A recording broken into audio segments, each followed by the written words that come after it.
Okay, for 26 to 28, it tells us each square root is between two integers. Name the integers and explain your answer. So we need to look at this number 52. That's not a perfect square. We need to think of perfect squares that are close to 52. First one that comes to mind is square root of 49, because the square root of 49 is 7 times 7, so the square root of 49 is 7. And then the next highest integer after 7 would be 8. And 8 squared is 64, so the square root of 64 equals 8. So square root of 52 lands between these. 52 is greater than 49 and less than 64, so our answer here would be 7 and 8 would be the two integers that square root of 52 lies between. On number 27, square root of 81 equals 9, because 9 times 9 is 81. And the square root of 100 equals 10,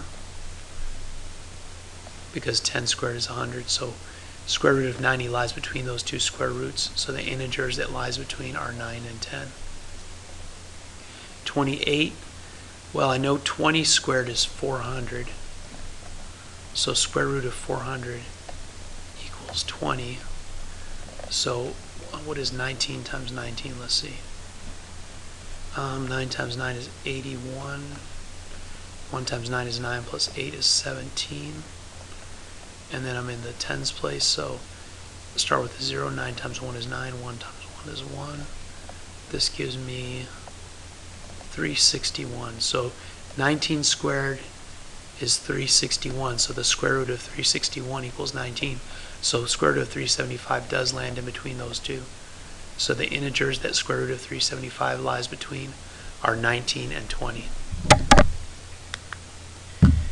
On 29 through 31, we're supposed to write the letter that identifies the position of each square root on the number line. So I think the best way to do this one would be figure out what square root would equal 4. It's square root of 16, because 4 squared is 16. 5 squared is 25, so that's square root of 25. 6 squared is 36, so this is square root of 36. Square root of 49 equals 7. Square root of 64 equals 8. Square root of 81 equals 9. And of course, square root of 100 equals 10. So square root of 18 is in between these two, so that must be A. Square root of 32, it's less than 36, more than 25, so that's B.